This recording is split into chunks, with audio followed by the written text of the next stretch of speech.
네, 말씀 우리 신약성경 사도행전 27장 우리 9절에서 24절 말씀입니다. 우리 오늘 좀 본문이 길지만 여러분들 좀 집중해서 같이 읽어보시면 충분히 지금 어떤 상황인지 또 어떤 말씀인지를 이렇게 알 수 있을 겁니다.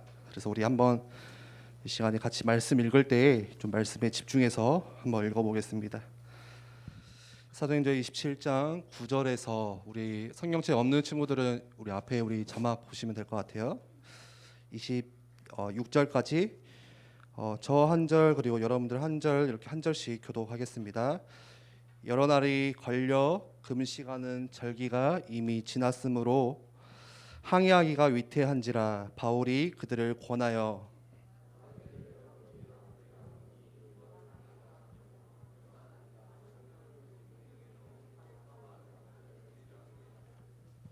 백부장이 선장과 선주의 말을 바울의 발보다 더 믿더라.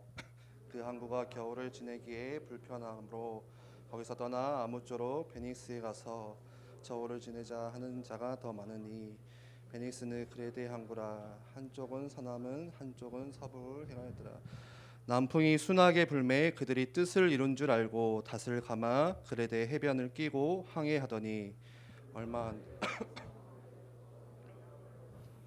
일어나니 배가 밀려 바람을 맞추어 갈 수 없어 가는 대로 두고 쫓겨 가다가 가우다라는 작은 섬 아래로 지나 간신히 겨루를 잡아 끌어올리고 줄을 가지고 선체를 둘러 감고 스르디스에 걸릴까 두려워하여 연장을 내리고 그냥 쫓겨 가더니 우리가 풍랑으로 심히 애쓰다가 이튿날 사공들이 짐을 바다에 풀어버리고 사흘째 되는 날에 배의 기구를 그들의 손으로 내버리니라.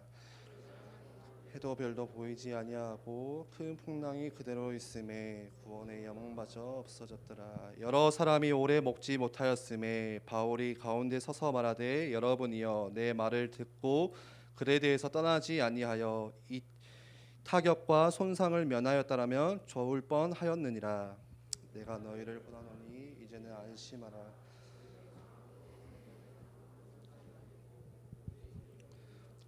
내가 속한 바 곧 내가 섬기는 하나님의 사자가 어젯밤에 내 곁에 서서 말하되 바울아 두려워하지 말라. 가이사 앞에 서야 하겠고 또 하나님께서 너 하늘에 우리 25절 또 26절 두 절 말씀 우리 함께 마지막으로 읽겠습니다. 그러므로 여러분이여 안심하라. 나는 내게 말씀하신 바 그대로 되리라고 하나님을 믿노라. 그런즉 우리가 반드시 한 섬에 걸리리라 하더라. 아멘. 여러분들 혹시 여러분들이 아끼는 물건 중에 또 쓰고 있는 어떤 뭔가의 기계 중에서 잘 쓰고 있다가 그 물건이 평생 이렇게 써지는 게 아니죠. 영원한 게 아니죠. 어쩌다가 보면은 내가 조금 다른 목적으로 사용하면 고장 나기도 하고 또 뭔가 이렇게 고가의 중요한 물건인데 그거를 떨어뜨리면은 깨지기도 하고 또 고장 나기도 하고 그렇죠. 아마 그런 경험들이 있을 거예요. 예를 들어서 제가 핸드폰을 바꿔가지고 너무 아끼고 잘 쓰다가 그냥 누군가 툭 부딪혀가지고 갑자기 핸드폰 액정이 다 깨져버리고 떨어뜨려서 그럼 굉장히 마음이 속상하겠죠. 저는 이제 초등학교 4학년 때 아마 4학년 때였던 것 같아요. 기억이. 제가 이제 그 친구에게 생일 때 선물 받은 탁상 시계 이렇게 알람 시계가 하나 있었거든요. 그래서 그 시계를 항상 제 책상 위에 올려놓고 항상 쓰다가 어느 날 그게 이제 바늘이 이렇게 조금 안 움직이더라고요. 그래서 약을 갈았는데 그래도 바늘이 움직이지 않고 계속 떨리기만 하고. 그래서 제가 그때 어렸을 때는 그런 호기심들이 많잖아요, 특히. 그래서 막 마치 내가 에디슨이 된 것처럼 이제 집에 있는 드라이버를 가져다가 나사를 풀고 다 이렇게 풀어보기 시작했어요. 그래서 안에 있는 뭐 태엽들, 뭐 침들 이런 것들을 다 이렇게 나열해보고 했는데 이게 생각보다 열어보니까 그 시계 안의 구조가 이게 그냥 돌아가는 게 아니라 엄청 뭔가 맞물려 있고 보통 쉬운 게 아니더라고. 복잡하더라고. 그래서 결국에는 그 시계가 어떻게 됐냐, 버려졌거든요. 이렇게 다 풀어놓고 다시 이렇게 조립을 할 수가 없는 거예요.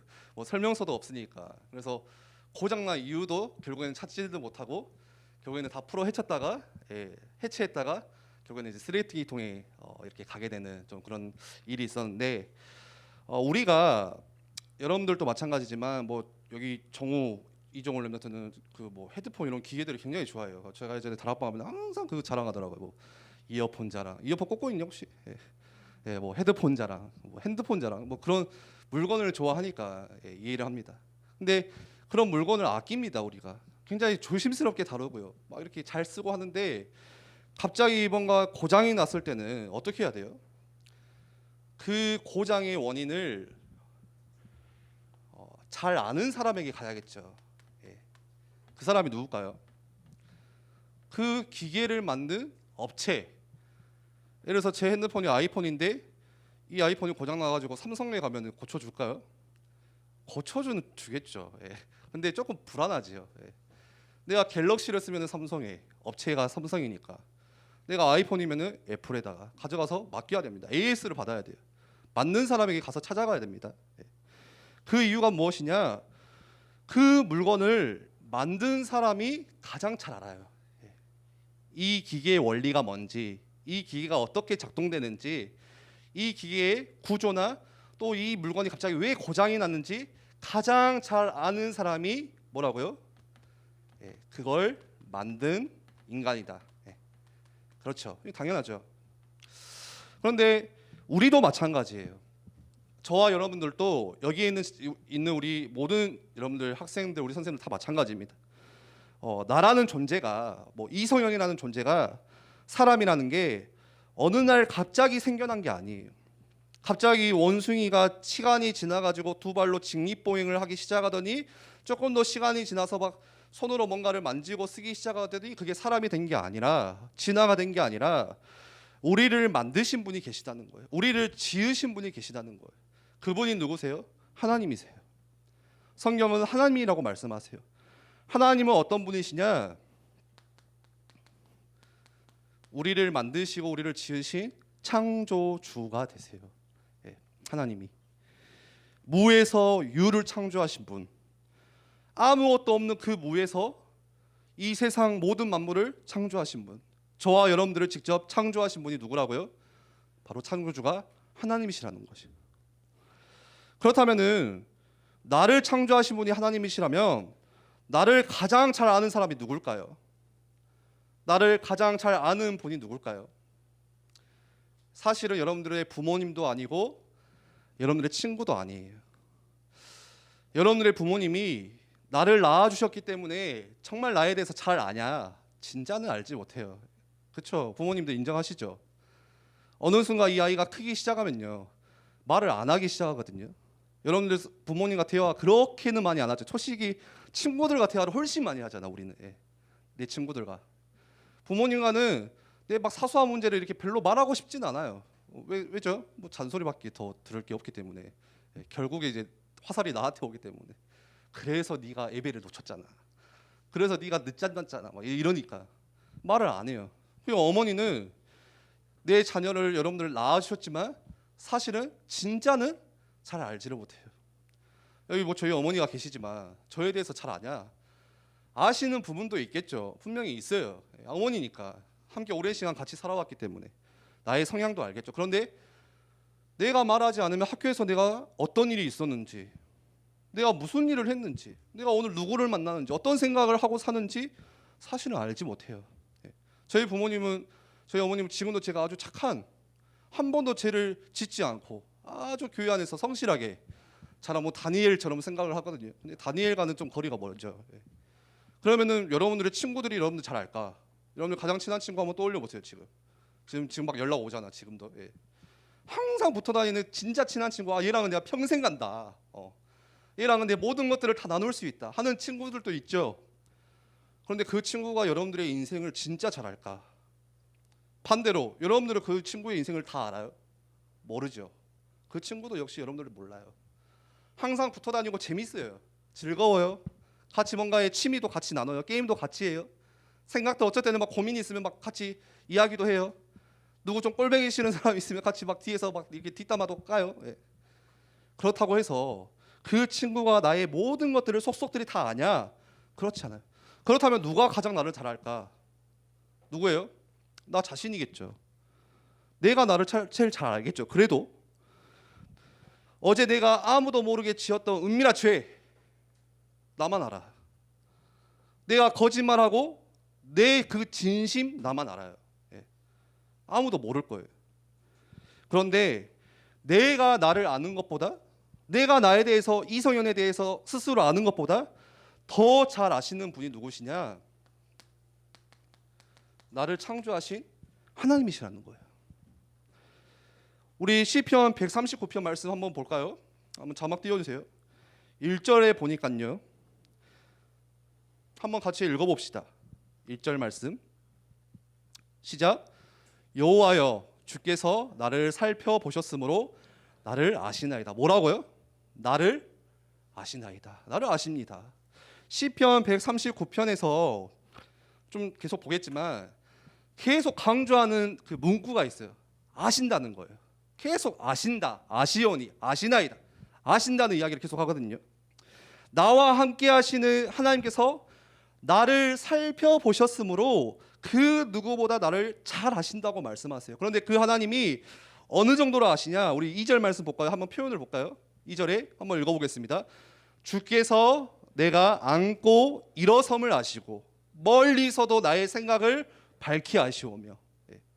나의 앉고 일거수일투족을 다 아시고요, 심지어는 멀리서도 나의 생각을 잘 아시는 분이 하나님이시라는 거예요. 아마 이 중에 그런 렘넌트들 있을 거예요. 교회는 매주 나오는 것 같지만 하나님과 나 지금 멀리 떨어져 있는 것 같아. 내 마음이 예전에는 뭔가 그래도 막 뜨겁고 막 혼자 기도도 하고 그랬는데, 요즘 내 상태 보니까 하나님과 관계가 조금 소홀해져 있는 것 같아. 나 왜 이러지? 내 상태 왜 이래? 막 이런 친구 있을 거예요. 예. 그런데 내가 하나님과 멀리 떨어져 있는 것 같지만 그래도 하나님은요, 나를 잘 아신다는 거예요. 내가 하나님과의 관계가 조금 소홀해진 것 같지만, 나는 하나님을 잘 모르는 것 같지만 그렇다고 해서 하나님께서 나를 모르시는 게 아니라는 거예요. 내 마음이 하나님 멀리 떠나서도 가장 나를 잘 아시는 분은 하나님이세요. 내 지금 상태에 내 마음의 중심이 완전 그 땅속 밑바닥에 그냥 꺼져 있어요. 막 붙어 있어요. 막 완전 메롱이야 그냥. 그래도 이 밑바닥에 있는 그 삶의 그 고백, 중심의 그 밑에 있는 고백도요, 하나님이 아신다는 거예요. 베드로가 딱 그랬잖아요. 주는 그리스도시여 살아계신 하나님의 아들이시다. 예수님이 놀래버렸어. 야 네가 와 했는데 베드로가 나중에 예수님을 3번 부인하잖아요. 그러면 베드로가 그때 했던 고백이 가짜냐? 하나님은 아신다는 거예요. 그때 믿음의 중심의 고백이 진짜라는 걸 알았고, 베드로가 예수님을 부인할 때도 그 삶의 진짜 밑바닥에 있는 그 중심의 고백을 하나님은 아셨다는 거예요. 베드로도 몰랐겠죠. 막 죄책감에 시달렸겠지만 하나님은 아세요. 3절 말씀 볼까요? 한번 읽어봅시다. 시작. 나의 모든 길과 내가 눕는 것을, 다시 3절. 나의 모든 길과, 시작. 나의 모든 길과 내가 눕는 것을 살펴보셨으므로 나의 모든 행위를 익히 아시오니. 나의 모든 길을 아신대요. 자, 여기 중학생들 왜 살까 나는? 몰라요.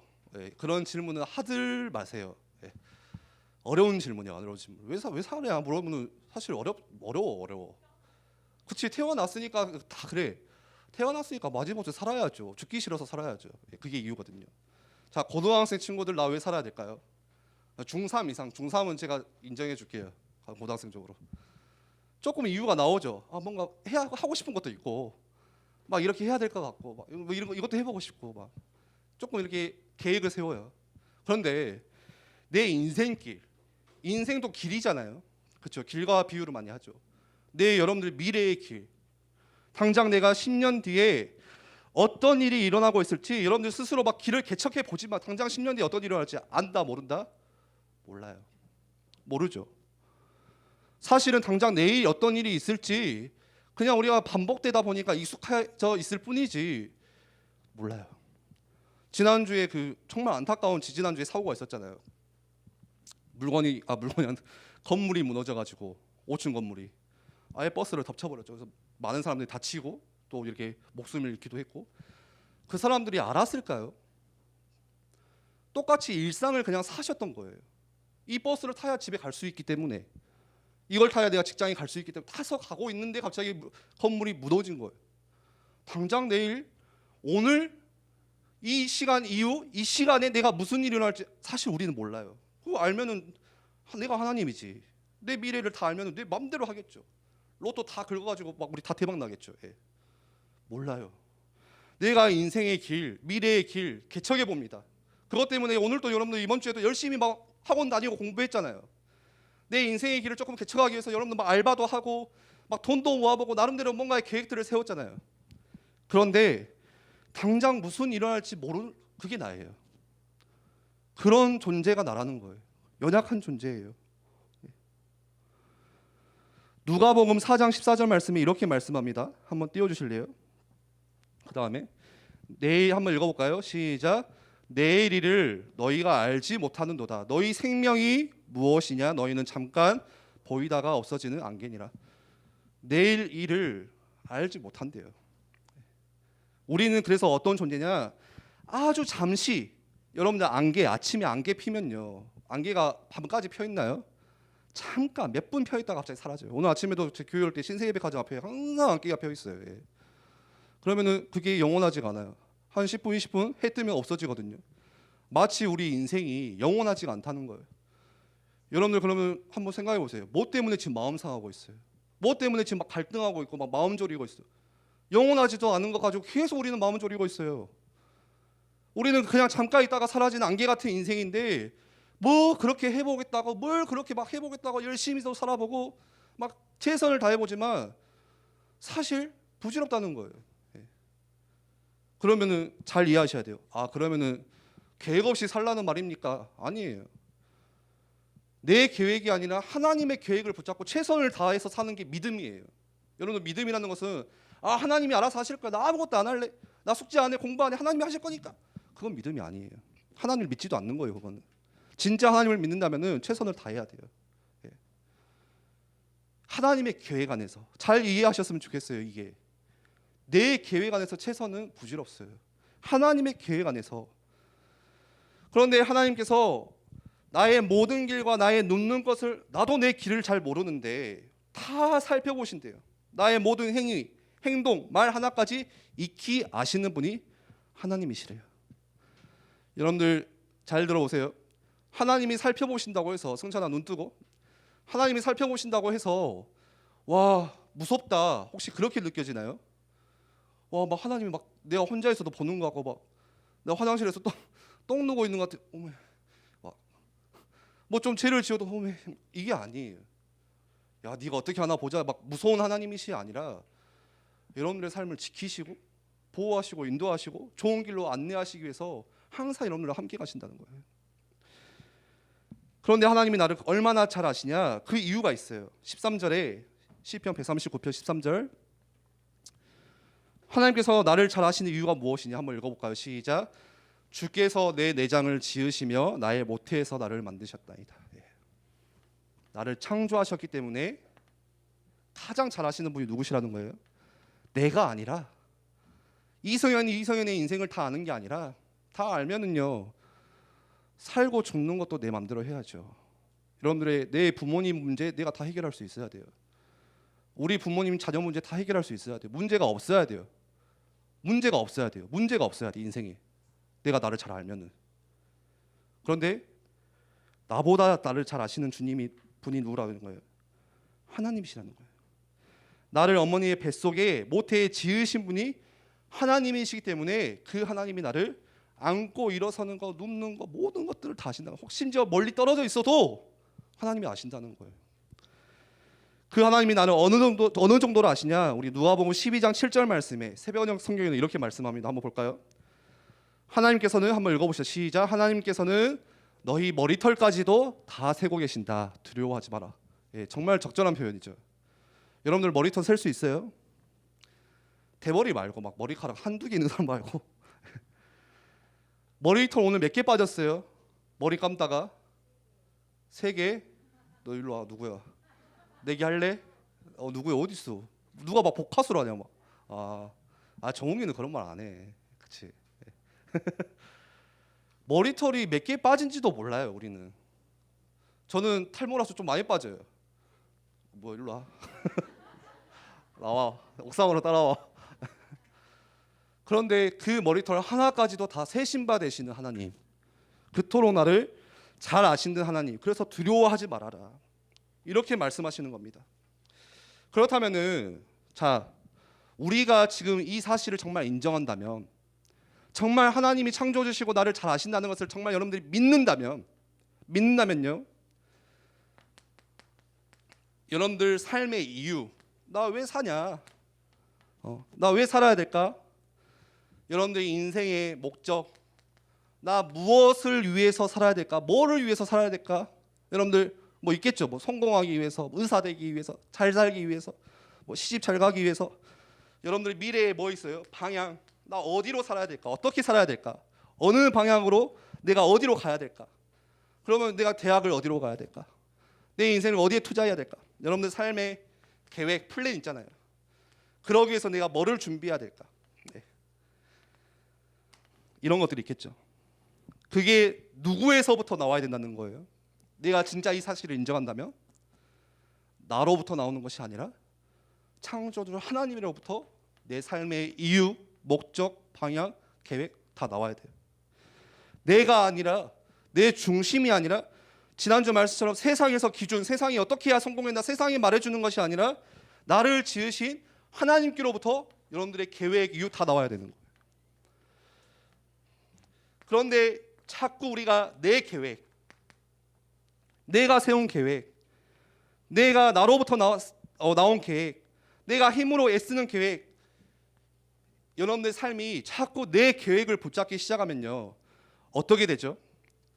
처음에는 잘 되는 것 같아요. 뭔가 잘 풀리는 것 같아요. 해보니까 할만한데, 뭔가 이렇게 하면 되어질 것 같은데. 그런데 여러분들 인생 마지막쯤 가면요, 여러분들 인생 앞에 오는 문제들이 있어요. 어려움들이 있어요. 풍랑들이 있어요.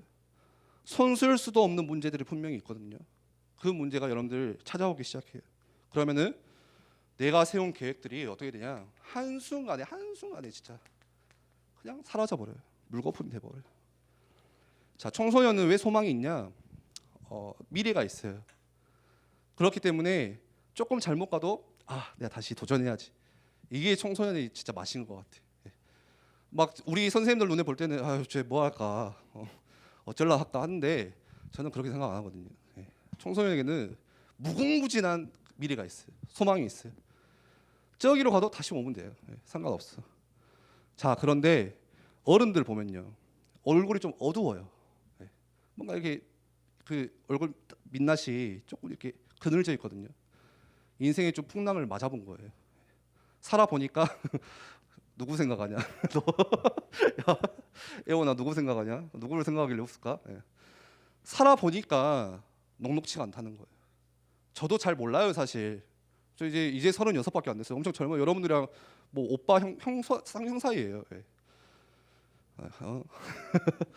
근데 한 50, 60 그때쯤 되면요, 인생을 어느 정도 살고 뭔가를 이제 마무리하는 시기거든요. 70 되면은.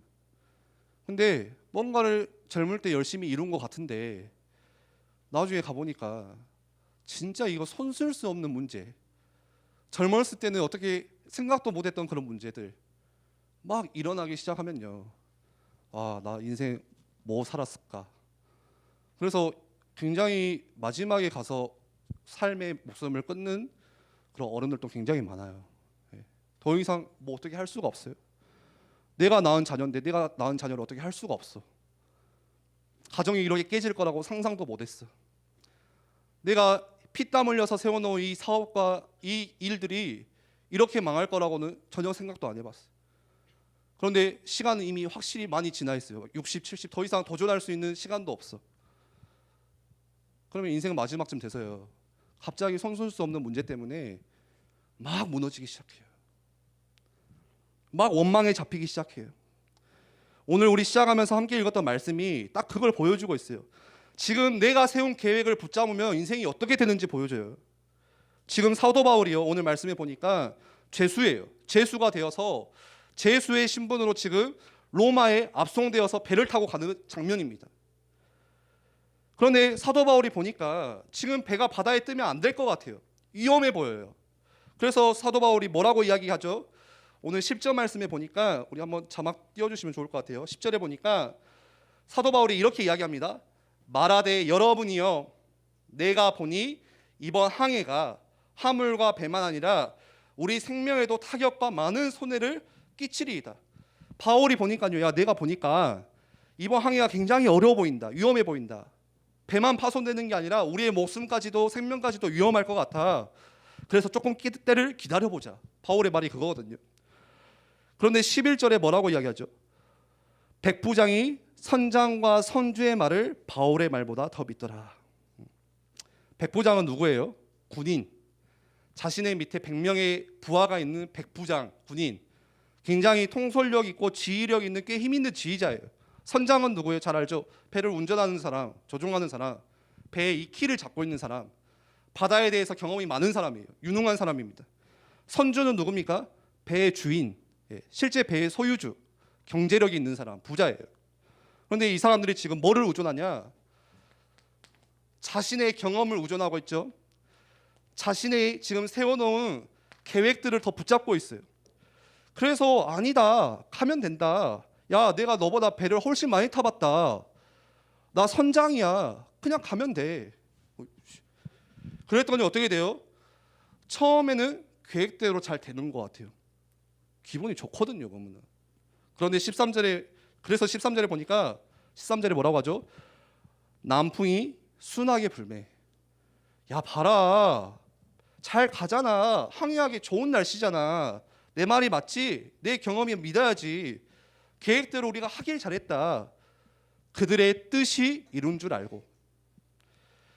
내 뜻이 여러분들 살면서 여러분들 계획과 뜻이 이루어지면 얼마나 짜릿해요.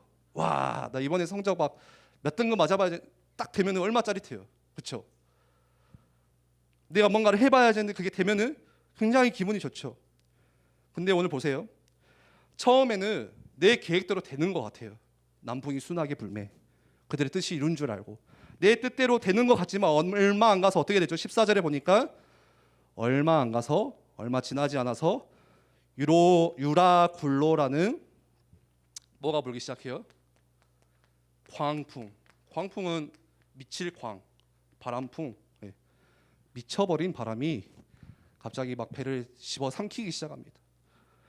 이게 그냥 배 이야기가 아니에요. 오늘 그냥 어디 바닷가 이야기가 아니라 여러분들 인생 이야기 하고 있어요. 지금 우리 인생 이야기를 하고 있어요. 우리가 지금 내 계획, 내 뜻대로 처음에는 잘 되는 것 같아. 특히 젊을 때일수록 힘이 있을 때일수록 해보면 될 것 같아요. 그런데요, 어느 순간에 미친 바람이 불기 시작해요. 여러분들 인생에 내가 손쓸 수 없는 문제, 여러분들 광풍이 불면요, 배 안에서 할 수 있는 게 하나도 없어요. 그냥 기다려야 돼요. 그냥 맡겨야 돼요. 하늘에 운을 맡겨야 돼요. 그런데 그런 문제들이 온다는 거예요. 하나님께서 나를 창조하셨는데 하나님의 계획이 내 안에 없고 순전히 내 안에 내 계획만 있으면 이렇게 되는 거예요. 제가 얼마 전에 한 랩런트를 만났어요. 그 랩런트가 막 이런저런 고민을 이야기하더라고요. 저한테 자기 앞날을 두고 내가 뭘 해야 될지 모르겠어요. 무엇을 선택해야 될까요? 저는 점쟁이가 아닌데 자꾸 그런 걸 물어보는 거예요. 자신의 미래에 대해서 어떻게 해야 될까요? 그럼 자신의 현실이 어렵고 상황이 힘들고 이런 것들을 이야기하는데 제가 물어봤어요. 그냥 물어봤어요. 제가 답을 줄 수 없잖아요. 나 점쟁이도 아닌데. 야, 혹시 하나님께 한 번이라도 그거 가지고 질문해봤냐 너? 하나님이 너를 창조하신 창조주, 너를 진짜 가장 잘하시는 하나님이 맞다면은 너 그 문제 가지고 한 번이라도 하나님께 계획 물어봤냐? 하나님 계획이 무엇입니까? 하나님 지금 나 이렇게 너무 어려운데 하나님 뜻이 무엇입니까? 한 번이라도 무릎 꿇어봤냐? 우리는 뭐가 없어요? 이 질문이 없다는 거예요. 저번에 그 박영성 선교사님 우리 몇 번 말씀 주셨죠. 박영성 선교사님 이번에 잠깐 나왔다 들어가셨거든요. 올롱 목사님 좀 안 좋으셔가지고 메시지를 하시는데 제가 들었어요. 근데 그 이야기 하시더라고요. 올롱 목사님을 보고 자신을 보니까 순삭꾼이라는 거예요. 사기꾼이라는 거예요. 왜 그러냐? 올롱 목사님 때는 그냥 문제 있다 바로 무릎 꿇었대요. 다 뭐가 있다, 일이 터졌다 생각 아니에요. 그냥 거기서 무릎 꿇어요. 근데 나는 방법을 찾아요. 계획을 세워요. 내 경험을 의존해요. 무릎 꿇지 않아요. 무릎은 나중에 시간 날 때 꿇어요. 그 차이라는 거예요.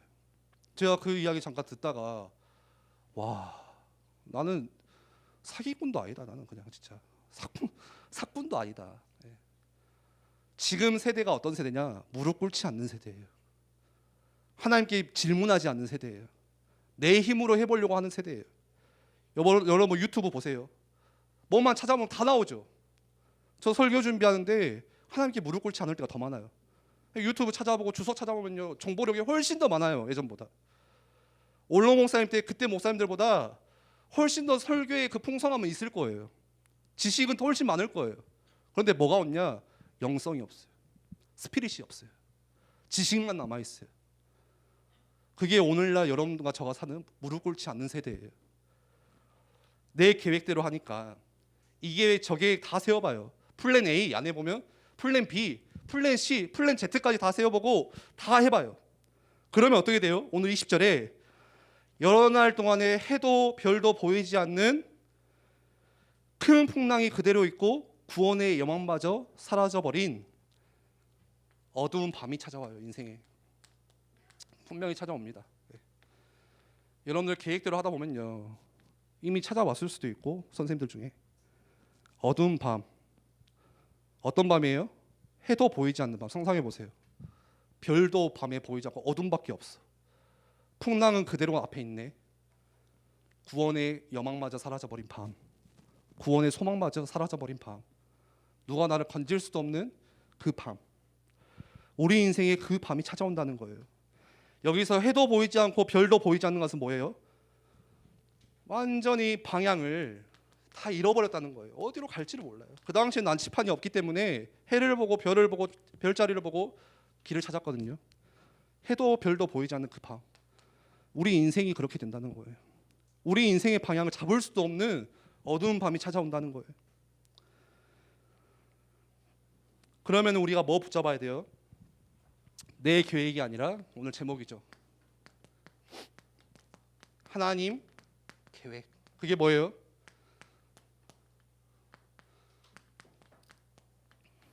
천명. 하나님의 명령, 하늘의 명령, 천명을 붙잡아야 돼요. 천명이라는 것은요, 하나님의 명령이에요. 하나님의 계획이에요. 하나님께서 하나님이 이뤄가시는 일이에요. 내 일이 아니에요. 내 계획이 아니에요. 하나님의 일, 하나님의 계획이에요. 그 천명을 저와 여러분들에게 하나님이 주셨어요. 동일하게 주셨어요. 소명은 뭐예요? 나를 부르신 거. 사명은 뭐예요? 그 천명 따라서 각자의 주신 분량. 네. 천명은 뭐예요? 동일하게 주신 거. 저에게 주신 천명, 여러분들에게 주신 천명이 같아요. 그게 저와 여러분을 구원하신, 나를 부르신 소명의 이유예요. 하나님께서 나를 왜 구원하셨을까요? 물론 저주와 재앙, 저 사단의 권세에서 건져내시기 위해서 부르셨지만 그걸로 끝이 아니에요. 이 천명을 실현하시기 위해서. 여러분들 애굽에 있는 그 400년 동안 종되어 있던 이스라엘 백성들을요, 건져내실 때는요, 야 니네 고생하니까 애굽에서 내가 해줄게, 그게 전부가 아니라 뭐 있었어요? 가나안 정복이라는 천명이 같이 있었어요. 하나님께서 나를 보내신 이유, 이거는 나를 부르신 컬링, 소명의 이유, 또 그것과 함께 나를 보내신 이유, 가라, 그 이유도 뭐예요? 천명을 위해서, 하나님의 그 사명, 명령을 이뤄가시기 위해서. 자, 요셉을 예로 들어볼게요. 요셉이 형들에게 노예로 팔려간 이유가 뭐예요? 단편적으로 보면은 형들이 시기했기 때문에, 미워했기 때문에 팔려갔어요. 그런데 우리가 영적인 사실로 본다면은, 하나님의 계획 안에서 본다면요, 하나님의 천명을 위해서, 그 일을 이뤄가시기 위해서 보내신 거예요. 지난주 말씀에 그래서 실패가 아니다, 성공도 성공이 아니다, 하나님의 계획 안에는 그 두 가지가 같이 있다는 거예요. 여러분, 성적 좀 좋아졌다, 좋은 대학에 갔다, 성공 아니에요.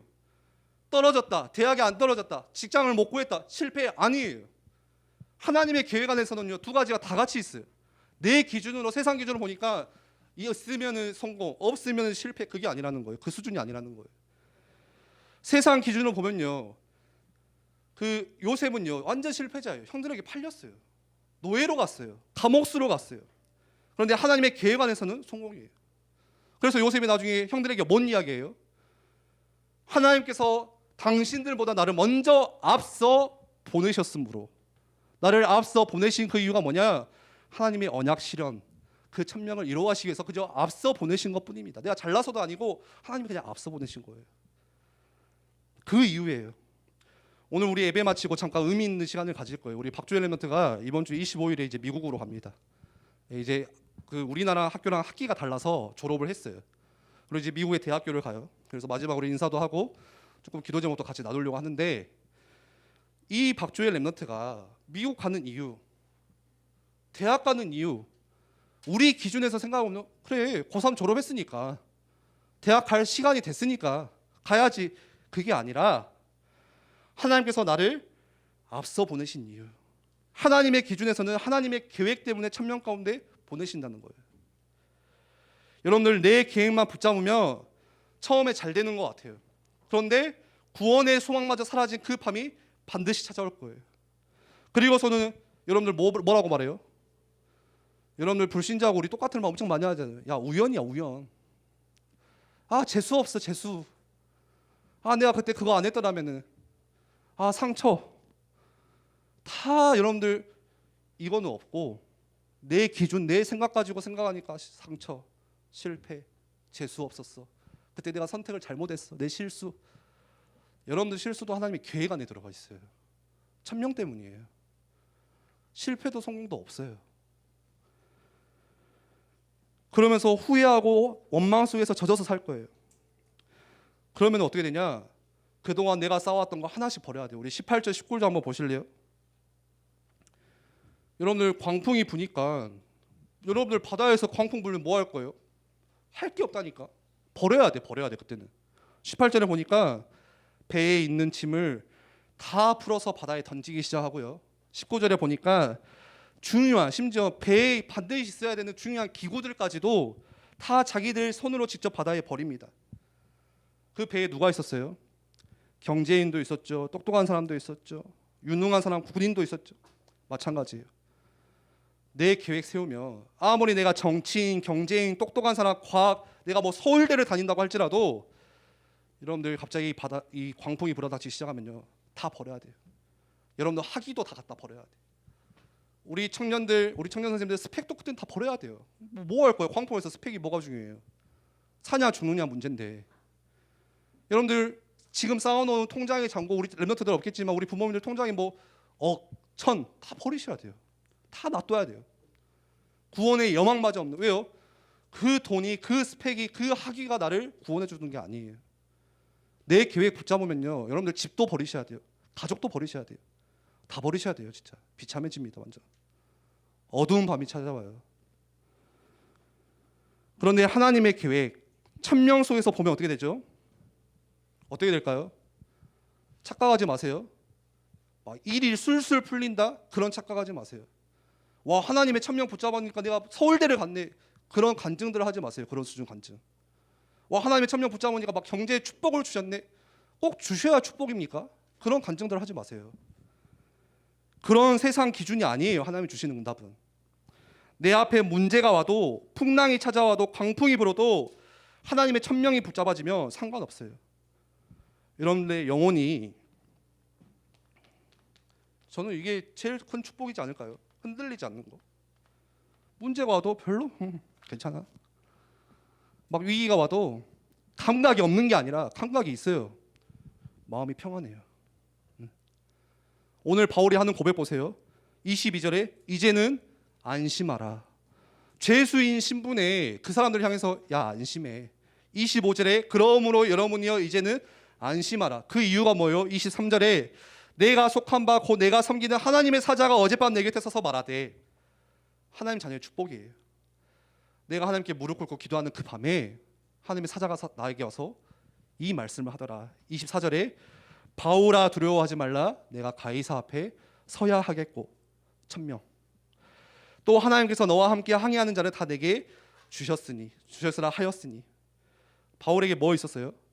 내가 가이사 앞에 서야 하겠고. 천명이 있었어요. 천명.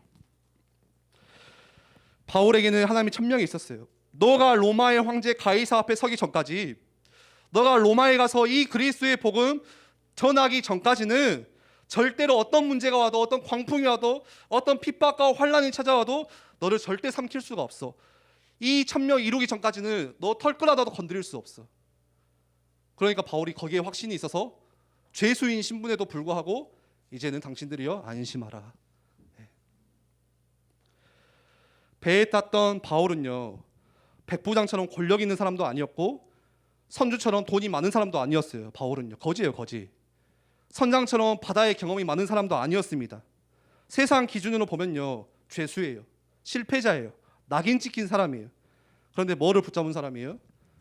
하나님의 계획, 천명을 붙잡은 사람이에요. 말씀을 정리할게요. 오늘 하나님께서 저와 여러분에게 주신 천명이 분명히 있어요. 동일합니다. 지금도 똑같아요. 뭐예요? 너가 가이사 앞에 서야 하겠고, 하나님께서 우리 교사들에게, 우리 부모님들에게, 또 저에게, 우리 렘넌트들에게 하나님 주신 천명이에요. 지금의 가이사는 없어요. 로마 황제 가이사는 존재하지 않아요.